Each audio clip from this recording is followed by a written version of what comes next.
Θέλω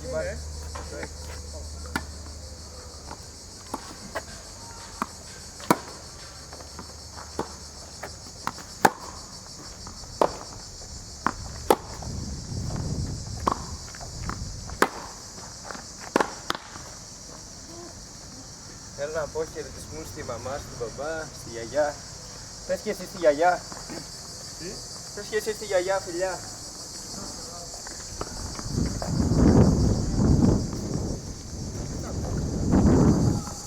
Έχετε κάποια δήλωση πριν τον αγώνα? Κάτι έλεγε ότι θα μου κάνει. Απλά ανυπομονώ να μου το κάνει αυτό που μου είπε. Δεν ξέρω, έχω έτσι πολύ ωραίο ξάτος, το χαμόγελο.